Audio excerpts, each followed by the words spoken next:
L'école qui coûte cher, c'est casse-tête. Il faut virer Blanquer. Et de l'air. Il faut virer Blanquer. Et de l'air.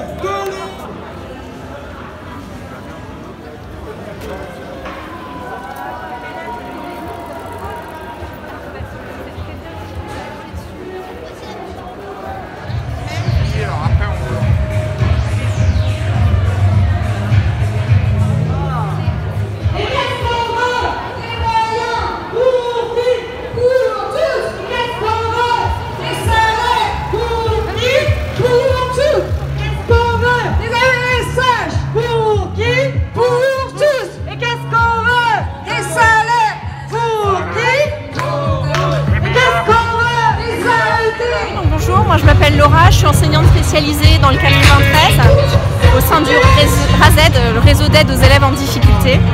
Nous étions déjà là la semaine dernière, nous serons là aussi la semaine prochaine et nous voulions montrer toute la détermination des enseignants, mais pas que, des personnels aussi qui travaillent au sein des écoles, des parents et puis des étudiants, des lycéens qui sont là pour dire qu'à un moment donné, le mépris ça suffit et qu'on attend vraiment que notre voix soit entendue.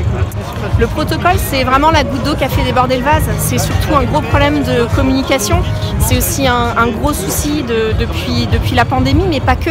En fait, là, on est vraiment là pour dire que la pandémie, c'est l'arbre qui cache la forêt.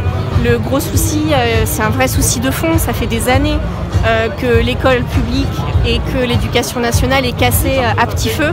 Et là, finalement, on récolte. Disons que la pandémie exacerbe. C'est le résultat d'une politique de casse de l'école depuis des années.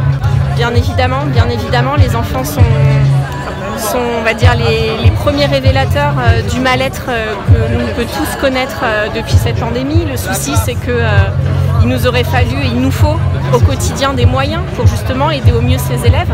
Il nous faut du personnel pour les accompagner, il nous faut aussi des psychologues de l'éducation nationale, il faut que les enseignants puissent faire correctement leur travail au quotidien, parce qu'il n'y a pas que la pédagogie, un élève c'est tout un ensemble d'éléments à prendre en compte pour son bien-être, parce qu'avant tout on est là quand même pour le bien-être des enfants.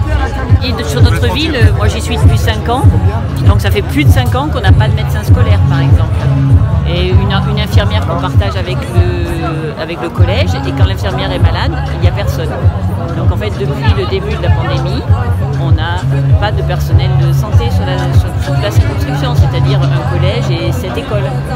Enfin, sur la ville, pas sur la circonscription. En ce moment, non. En ce moment, non. Alors, ils réussissent à moins fermer de classe quand il y a un enfant positif, mais en fait, les classes, elles sont fermées parce qu'il n'y a pas de remplaçant. Et là, autour de nous, on a sur la ville, donc sur la ville, c'est quoi, 75 enseignants. Il y en a une qui est remplacée parce qu'elle a eu un accident grave et qu'on sait qu'elle ne sera pas là pendant plusieurs mois. Un congé maternité, ils n'arrivent plus à le prévoir, alors que c'est prévu, un congé paternité qui est prévu, on le remplace pas en fait. Aujourd'hui, là, c'est ça qu'on vit dans les écoles. Pardon. Oui, moi je m'appelle Agnès et je suis aussi enseignante spécialisée dans le primaire en Seine-Saint-Denis. Très bien.